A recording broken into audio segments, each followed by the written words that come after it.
Billy Graham's Hearse displays incredible final message across the hood for Americans.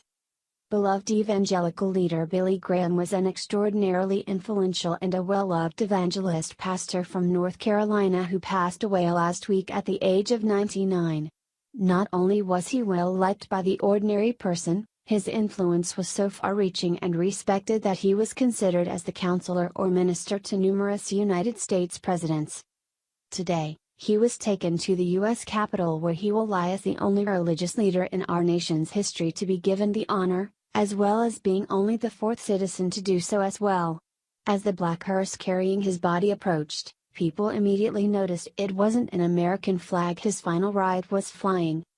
Graham worked as a modern-day Peter from biblical times, bringing love, hope, and God's wisdom to the world.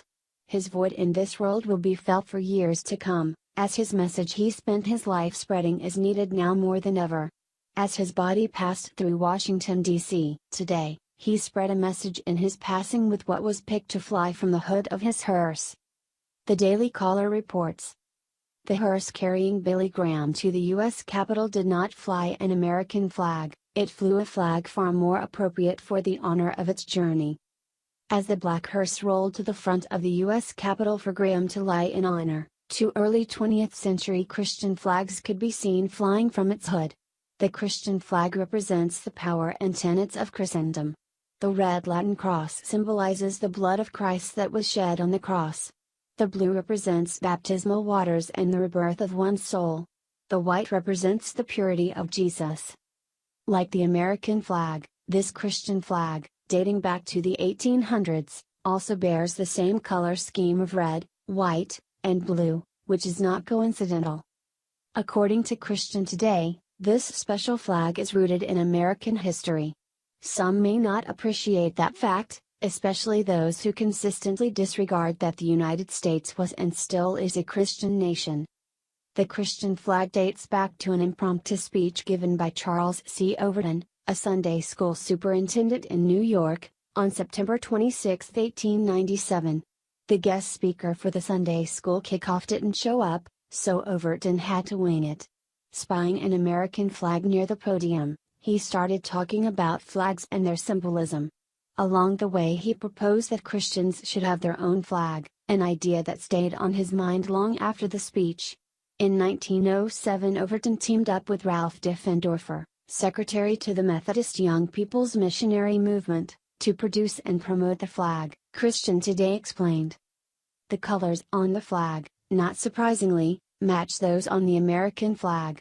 White represents purity and peace, blue indicates fidelity, and red stands for Christ's blood sacrifice. Flying this flag during one of his final rides before his burial is exceptionally fitting after the work he did here on earth.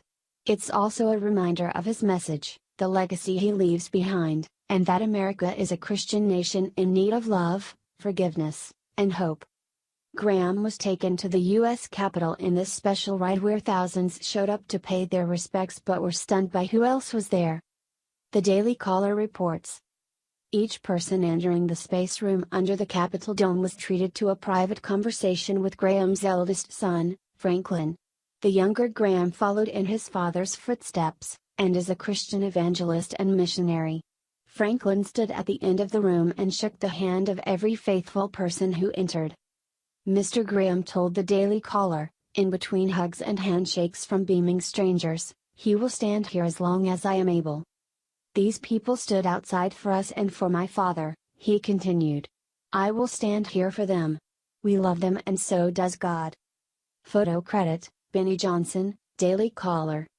According to PS Republic, the late Billy Graham didn't just leave a legacy behind in his word and the lives he changed, he passed the baton of making a lasting impact in this world onto his family, who are living representatives of his example.